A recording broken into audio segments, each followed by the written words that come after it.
Dear friend, आज हम लोग लेथ चैप्टर को स्टार्ट करेंगे। यहाँ पे आपको लेथ की पूरी जानकारी मिलेगी। लेथ के इंट्रोडक्शन के बारे में, लेथ के पार्ट के बारे में, लेथ के पार्ट क्या क्या होते हैं, लेथ पर कौन कौन से ऑपरेशन करते हैं। तो इस वीडियो के माध्यम से सारी जानकारी आपको यहाँ से मिल जाएगी। वीडियो को स्टार्ट करने से पहले हम लेथ के इंट्रोडक्शन के बारे में जान लेते हैं। जो लेथ है हमारा, वो हमारा कटिंग टूल के अंतर्गत आता है, जिसे हम लेथ मशीन कहते हैं। इसके माध्यम से हम बहुत सारे ऑपरेशन कर सकते हैं। जैसे कहें, इस पर हम टर्निंग की क्रिया कर सकते हैं, ड्रिलिंग की क्रिया कर सकते हैं, बोरिंग क्रिया कर सकते हैं, knurling, drilling, threading, facing, grooving तथा कुछ अटैचमेंट का प्रयोग करके हम इस पे ग्राइंडिंग भी कर सकते हैं, मिलिंग भी कर सकते हैं। ये जो लेथ है हमारा स्पेशल पर्पज के अंतर्गत आ जाता है, मल्टीपर्पज में आ जाता है। इसलिए हम इस लेथ मशीन को मदर्स ऑफ मशीन कहते हैं। लेथ मशीन जो है सारी मशीनों का जननी है। तो इसके डिटेल से जो है इसका इनपुट था। इसके अलावा इसके पार्ट के बारे में आइए स्टार्ट करते हैं। तो लेथ का जो पार्ट होता है, 3 भागों में डिवाइड करें: left part, right part and middle part. Starting point, and point and middle part portion. तो लेथ के जो हमारे पोर्शन है वो 3 पोर्शन में डिवाइड कर सकते हैं, जिसमें आपका पहला जो है स्टार्टिंग पोर्शन,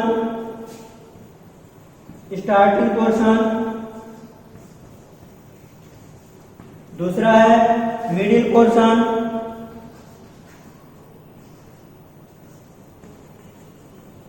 और तीसरा जो है एंड पोर्शन।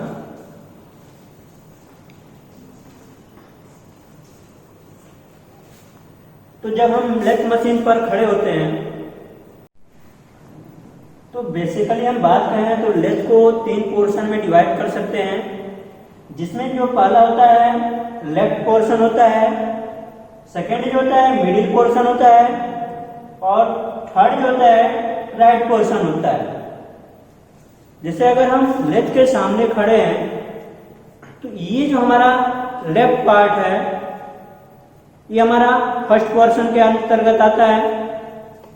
जो हमारा राइट हैंड है वो राइट पोर्शन के अंतर्गत आता है, और इन दोनों पोर्शन के जो बीच का पोर्शन है वो मिडिल पोर्शन के अंतर्गत आता है। जो लेफ्ट पोर्शन है, इसमें आपका हेड स्टॉक होता है। जैसे हमारा लेफ्ट पोर्शन है जो कि हेड स्टॉक की तरफ है, ये हमारा राइट पोर्शन है जो टेल स्टॉक की तरफ है, और जो मिडिल का जो पोर्शन है ये हमारा कैरेज है। तो बेसिकली ये लेथ के 3 पोर्शन हो गए।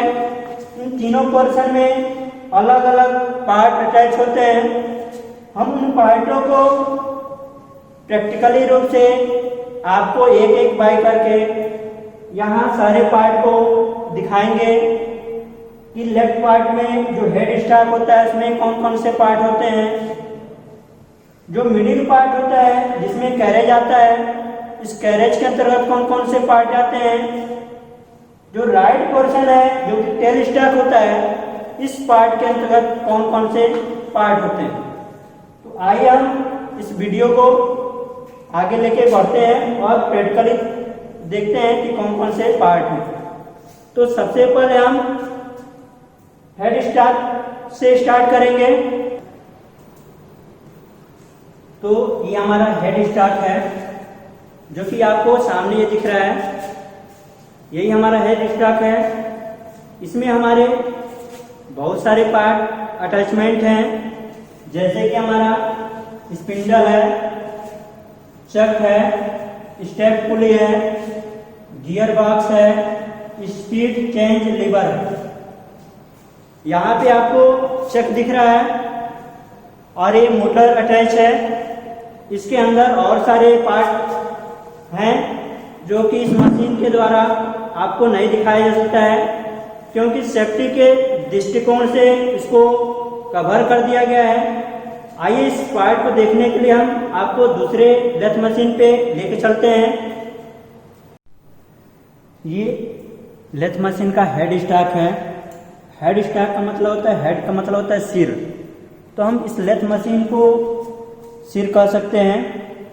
इसमें हमारे बहुत सारे पार्ट अटैच होते हैं जो कि हम आपको वीडियो के माध्यम से दिखाएंगे। इसको पूरा डिटेल्स आप देख लीजिए, इसका बाहरी स्ट्रक्चर कैसा है। इसके बाद हम इसके अंदर एक एक पार्ट को करके दिखाएंगे आपको। ये सामने से जो दिख रहा है आपको, तो ये जो हमारा पोर्शन है ये हमारा स्पिंडल होता है। स्पिंडल का ये अंतिम सिरा है और इसका स्टार्टिंग सिरा आगे लगा होता है जिस पर हमारा चक कसा होता है। देखिए इसको मूव करा के देखते हैं। हम चक को मूव करा रहे हैं जिसके साथ हमारा स्पिंडल ये गति कर रहा है। ये खोखला है पूरा, जिसके कारण हम अगर हमारा वर्कपीस लंबा है तो हम वर्कपीस को इधर से निकाल सकते हैं। आइए हम इसके अगले पोर्शन को देखते हैं।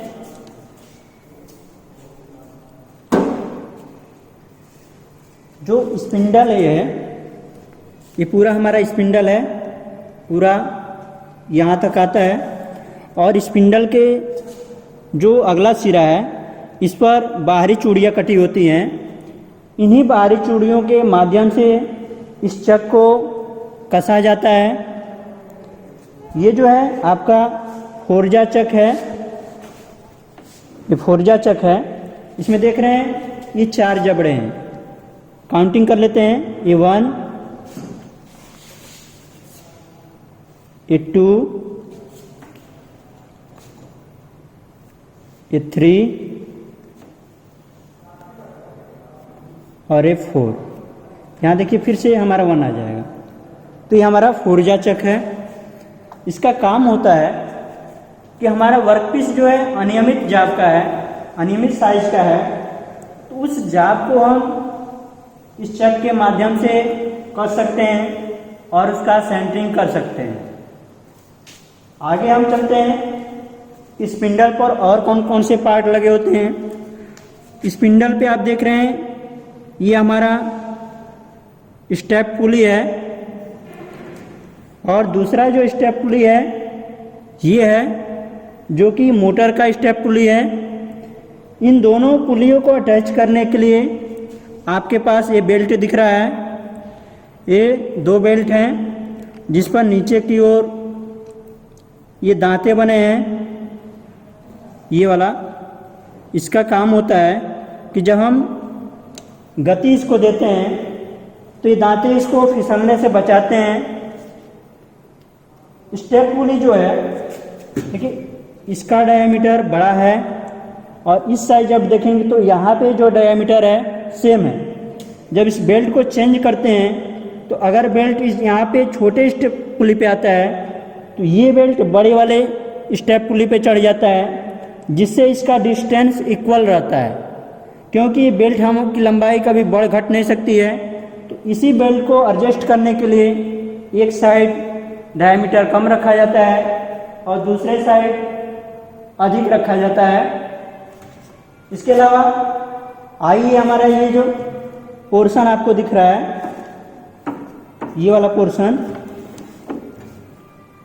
ये जो पोर्शन दिख रहा है ये हमारा बैक गियर है, जिसके द्वारा हम स्पीड को कम करते हैं, जो कि थ्रेड कटिंग में इसका यूज किया जाता है। इस पे जो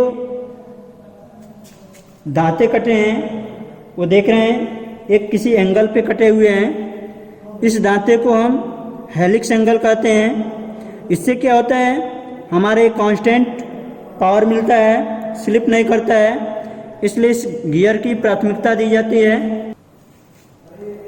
अगला जो हमारा पोर्शन है स्पीड चेंज गियर का है। यहाँ से हम स्पीड जो चेंज करते हैं वो बेल्ट के माध्यम से चेंज करते हैं। चूँकि हमारी ये पुरानी मशीन है, हम नए मशीनों पर इसको अच्छे से देख सकते हैं। तो आइए अपने नए मशीन पर लेके चलते हैं आपको। तो हम स्पीड चेंज लीवर के बारे में पढ़ेंगे। यहाँ पे हमारे पास 3 लीवर हैं जो कि अलग अलग स्पिंडल को, आरपीएम को चेंज करता है। सबसे पहले इस लीवर की बात करते हैं। तो यहाँ पे एक आर लिखा है, ये एन लिखा है और एफ लिखा है। आर का मतलब है जो स्पिंडल है रिवर्स डायरेक्शन में गति करेगा। एन का मतलब है स्पिंडल हमारा नॉर्मल रहेगा। और एफ का मतलब है स्पिंडल हमारे जो है फॉरवर्ड डायरेक्शन में गति करेगा। इस लीवर की बात करते हैं तो यहाँ पे 4 पॉइंट दिए हैं, ए, बी, सी एंड डी। ये जो लीवर है इसमें पॉइंट 2 है, यानी यल और एच। यल का मतलब होता है लोएस्ट स्पीड और एच का मतलब होता है हाईएस्ट स्पीड। इस मशीन का जो लोएस्ट स्पीड है वो 70 एम्पियर है, 70 आरपीएम है। और सबसे हाई आरपीएम जो है वो 1214 आरपीएम है। यानी हम कहें तो सबसे तेज जब चलाएंगे तो हमारा स्पिंडल 1214 आरपीएम पे चलेगा और सबसे धीमी गति पे चलाएंगे तो 70 आरपीएम का चलेगा। हम बात कर लेते हैं आरपीएम होता क्या है। आरपीएम का मतलब होता है कि जो स्पिंडल है वो हमारे 1 मिनट में कितना चक्कर लगा रहा है, वही आरपीएम को दर्शाता है। आर का मतलब है रोटेशन, पी का मतलब होता है पर, एम का मतलब होता है मिनट। इसको कहते हैं रोटेशन पर मिनट। तो हम आइए देखते हैं कि कैसे इसके स्पिंडल को चेंज करते हैं स्पीड। आपको सेफ्टी में बताया गया है कि जब भी हम गियर को चेंज करते हैं तो उसमें मशीन को हमको बंद रखना चाहिए या नॉर्मल स्थिति में रखना चाहिए। तो गियर को चेंज करने से पहले हम इस मशीन को नॉर्मल स्थिति में लाएंगे। ये लीवर है जो कि एन पे है, नॉर्मल में है। जब हम स्पिंडल के स्पीड को चेंज करना है तब हम इस लीवर का प्रयोग करते हैं। ये हमारा लीवर है वो बी पर है और ये लीवर है वो एच पे है। इसका मतलब ये सारणी आपको दिख रहा है, ये लीवर बी पे हो गया और ये जो है हाई पे है। इसका मतलब ये है कि जो हमारा स्पिंडल का स्पीड होगा वो 525 पे चलेगा। आइए इसको हम चला के दिखाते हैं।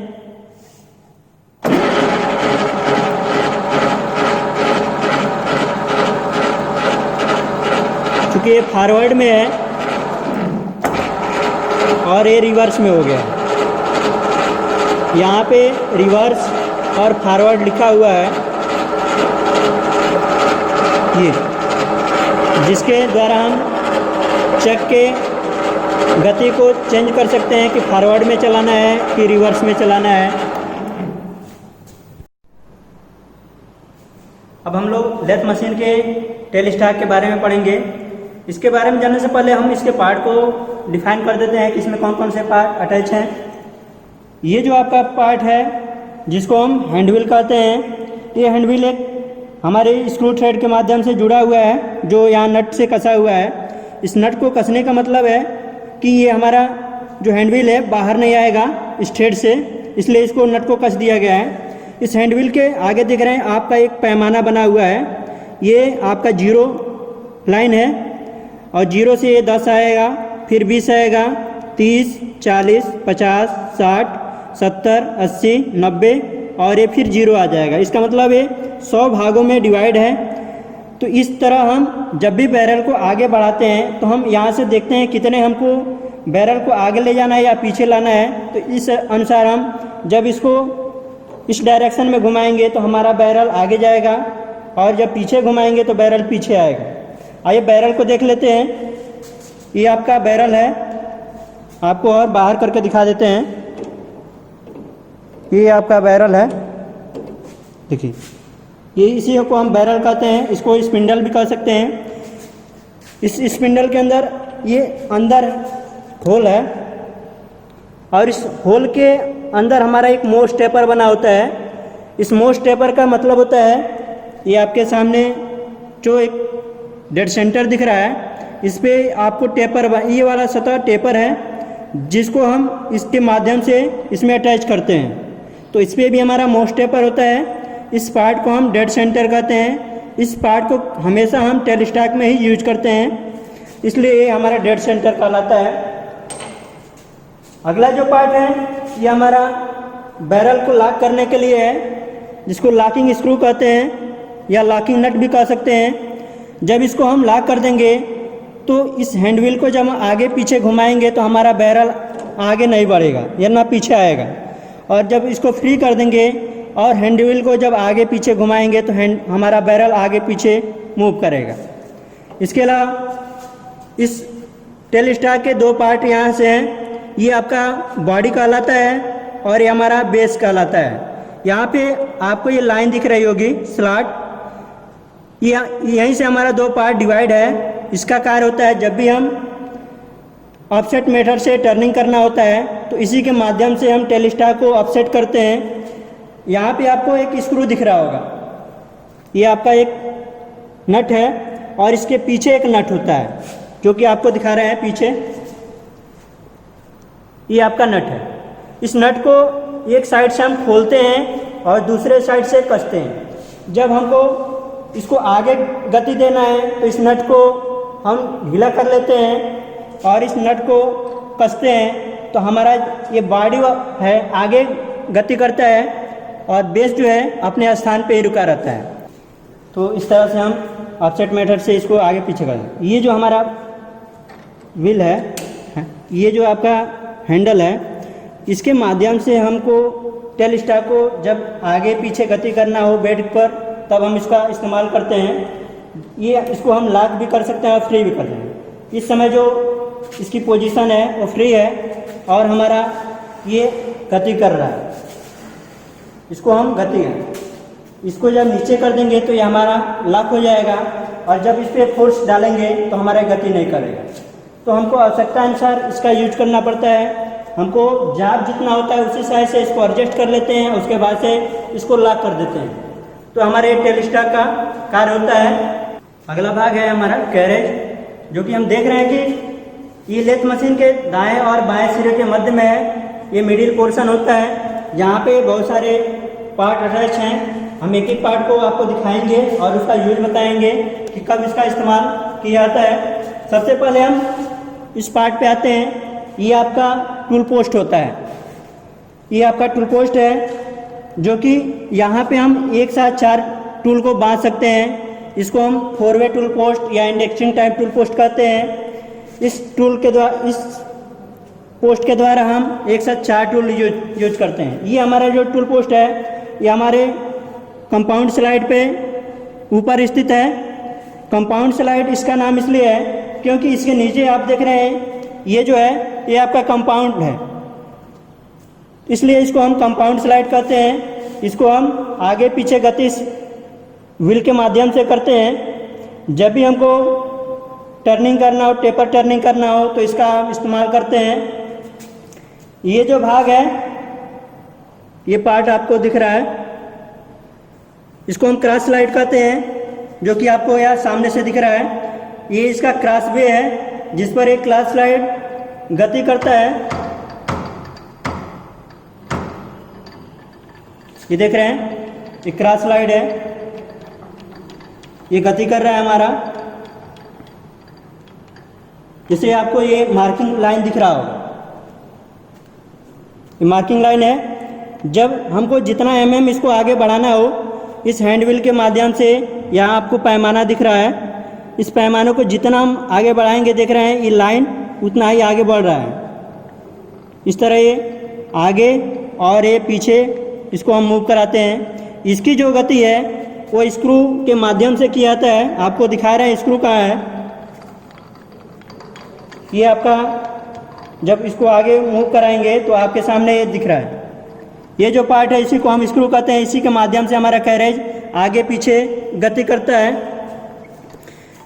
ये जो हमारा पार्ट है, जो ये आपको दिख रहा है, ये पार्ट जिसे मार्किंग किया गया है, इसको हम सैडल कहते हैं। ये हमारा एक यहाँ पे है और एक इस साइड में सैडल लगा है, ये दिख रहा है, इसी को हम सैडल कहते हैं। इसका यूज हम क्या करते हैं, जब भी हमको लंबे वर्क पीस पे काम करना होता है तो हम जो फॉलोअर स्टडी हो इसको हम इस पर स्थापित करते हैं और हम उस पर कार्य करते हैं। इसके अलावा आपके जो सामने है इसको हम एप्रॉन कहते हैं, जो कि एक प्लेट की तरह दिख रहा है। इस पर ये हमारा हैंड व्हील होता है जिसके माध्यम से हम कैरेज को लेफ्ट एंड राइट गति देते हैं। हम देख लेते हैं, ये हमारा राइट में गति कर रहा है टेल स्टार की तरफ, और जब इसको इस साइड में घुमाते हैं तो हमारा हेड स्टार की तरफ गति करता है। यहाँ पे आपको एक स्क्रू दिख रहा होगा, बहुत छोटा सा,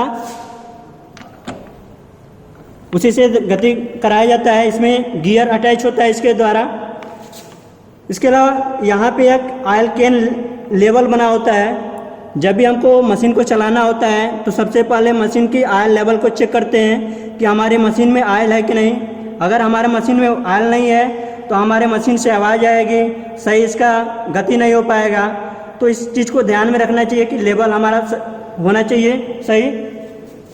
इसके अलावा ये जो गति कर रहा है ये हमारा रैक और पिनियम के माध्यम से होता है। आपको दिखा देते हैं रैक कहाँ है। ये जो लाइन दिख रही है जिस पे ये थ्रेड कटा हुआ है, ये वाला पार्ट नीचे देखिए, ये हमारा रैक होता है और इसी के अंदर एक पिनियन लगा होता है। देखिए ये जो रैक है, नीचे लाइए, अंदर अंदर वहाँ अटैच है। जब गति दे रहे हैं तो इसी के माध्यम से ये गति करता है। आइए देखते हैं ये कैरेज कैसे गति करता है। सबसे पहले हम इसको मैन्युअली तरीके से कैसे फिट देते हैं। तो ये हमारा, इसको फ्री कर लेते हैं और ये हमारा, आइए हम कैरेज को देख लेते हैं कैसे इसको गति दिया जाता है। कब इसको टेल स्टार की तरफ ले जाते हैं, कब हेड स्टार की तरफ ले जाते हैं। तो हमारे हैंड व्हील है, हमको जितना राइट साइड में ले जाना होता है, तो ये देख रहे हैं आपको पैमाना बना हुआ आता है। इसी पैमानों को हम देख के गति देते हैं। जितना हमको बेड को पीछे ले जाना होता है कैरेज को, उतना ही ले जाते हैं। तो इस तरह ये हमारा टेल स्टार की तरफ गति कर रहा है। इस तरह हम फॉरवर्ड स्ट्रोक में गति कर लेते हैं। ये हमारा फॉरवर्ड में है, ये मैनुअली फीड है हमारा। जब हमको ऑटोमेटिक फीड देना रहता है तो हम यहाँ पे जो स्क्रू थ्रेड है इसको लीड स्क्रू कहते हैं, इसी के माध्यम से हम ऑटोमेटिक फीड देते हैं। तो सबसे पहले हम इसके थ्रेड को चेंज करते हैं। तो हमारे लीवर है, इसके माध्यम से ये स्लॉट जो बने होते हैं इसमें हम उसको अटैच कर देते हैं। इसके बाद से हम इस मोटर के द्वारा फीड देते हैं। ये मशीन हमारा चालू हो गया है, जो चक घूम रहा है। इसके साथ देख रहे हैं आपका जो स्क्रू थ्रेड है ये गति कर रहा है। कैरेज को अटैच करने के लिए आपके पास ये लीवर है। जब लीवर को हम उठा देते हैं तो ये ऑटोमेटिक फीड में आ जाता है। देख रहे हैं ऑटोमेटिक फीड हो गया है, ये ऑटोमेटिक फीड है। ये हेड स्टार की तरफ गति कर रहा है। जब हमको बैकवर्ड में ले जाना होता है तो इसके मशीन के दिशा को चेंज कर देते हैं। ये दिशा चेंज हो गया है, अब इस डायरेक्शन में गति कर रहा है। ये तब किया जाता है जब हमारा जो वर्कर काम करता है वो परफेक्ट नहीं है और एक समान वो गति नहीं दे पा रहा है, तब हम इस पर ऑटोमेटिक फीड का इस्तेमाल करते हैं। हम देख रहे हैं कैरेज जिस पे गति कर रहा है वो हमारा बेड कहलाता है। तो आपके ये सामने बेड है। ये हमारे बेड 2 टाइप्स के होते हैं। एक भी में शेप में होता है, जो ये दिख रहा है भी शेप में है। इधर ये भी अंग्रेजी के जो बड़माला अक्षर भी होता है इसी शेप में बना होता है। और ये जो है वो फ्लैट होता है, ये फ्लैट है। तो ये भी मार्ग है और ये फ्लैट मार्ग है। इन्हीं दोनों मार्ग पे हमारा जो कैरेज होता है या टेल स्टॉक होता है वो गति करता है। इसमें देख रहे हैं हमारा ग्रुप कटा हुआ है, ये भी भी ग्रुप है और ये जो है फ्लैट है, तो एक भी ग्रुप से अटैच है और एक जो सैडल जो है फ्लैट सैडल पे अटैच है। इसी तरह टेल स्टॉक भी हमारा क्या होता है, इसमें एक सिरा फ्लैट पे होता है और दूसरा किनारा जो होता है भी मार्ग पे अटैच होता है, जो कि आपको फिगर में दिख रहा होगा। ये इस साइड भी में है और इस साइड फ्लैट में है। इस तरह हम इसको गति देते हैं तो हमारे ये दो तरीके से होते हैं। ये कंबाइन हमारा बेड है जिसमें हम दोनों है भी और फ्लैट। जब दोनों बेड एक साथ होते हैं उसको हम कंबाइंड बेड कहते हैं। अगर हमारा केवल भी है तो उसको भी बेड कहेंगे, अगर फ्लैट है तो उसको फ्लैट बेड कहेंगे। आगे का जो पार्ट है ये हमारा बेस है और बेस के नीचे जो आपको ये पार्ट दिख रहा है उसको हम लेग कहते हैं। ये दोनों लेग हैं जो बेड को सारे पार्ट जो हमारे होते हैं उसको सपोर्ट करते हैं, अस्थायी करते हैं। तो और इस जो आपको सामने टूल दिख रहा है इसका यूज हम जब भी हम टूल को लगाना होता है तो हम इसके द्वारा इस नट को कसते और खोलते हैं। तो ये आपके लेथ के पार्ट हैं जो सारे लेथ मशीनों पे पार्ट लगे होते हैं। इस तरह से आपको अपने वर्क में इसके पार्ट को बनाना है जिससे आपको थ्योरी को कवर कराया जाए, तो वहाँ से आप उस पार्ट को अच्छे तरह से समझ सकें और वहाँ पे जब समझाया जाए तो आपके लिए वो इजी हो। तो इस वीडियो को यहीं हम समाप्त करते हैं। अगला जो पार्ट होगा हमारा थ्योरेटिकल पर होगा, जो कि सारे पार्ट को बताया जाएगा कि इसका पार्ट का कैसे थ्योरेटिकल बेसिस में इसका कैलकुलेशन करते हैं, लेथ कितने टाइप्स होते हैं और इसके फंक्शन क्या होते हैं, एसेसरीज उस पर कौन कौन से अलग एसेसरीज जो लगाए जाते हैं क्या क्या होते हैं। Thank you.